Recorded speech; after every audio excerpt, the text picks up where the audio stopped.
আল্লাহ রাসূল হাত উঁচু করে ডাক দিয়ে বলে, আল্লাহ যেই জাতি আমাকে না বুঝে আঘাত দেয়, আল্লাহ তুমি তাদেরকে হেদায়েত দান করে দাও। এটা হলো খুলুকে আযীম। আর আমরা কত বছর আগে আমারে কে কি করছে ওইটার বিচার আমরা এখন করি। এটা হলো আমাদের আখলাক। বাপে করছে দোষ, ওইটা বাপের নাতির উপর প্রতিশোধ নেয়।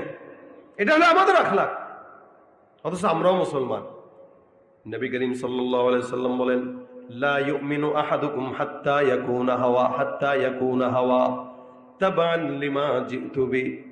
নবী ডাক দিয়া বলতেছেন, যে ব্যক্তি ততক্ষণ পর্যন্ত মুমিন হতে পারবে না যতক্ষণ পর্যন্ত মুমিন বান্দাটা রাসূল সাল্লাল্লাহু আলাইহি সাল্লাম যা নিয়ে আসছেন ওই জিনিসটা মানবে না।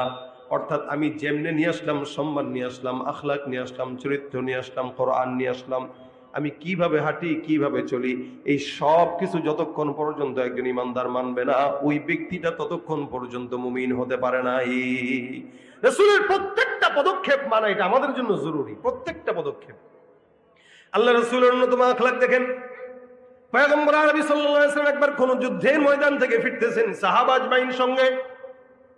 আল্লাহ রাসূল গাছের নিচে বিশ্রাম নেয়, গাছের মধ্যে তরবারিটা ঝুলানো,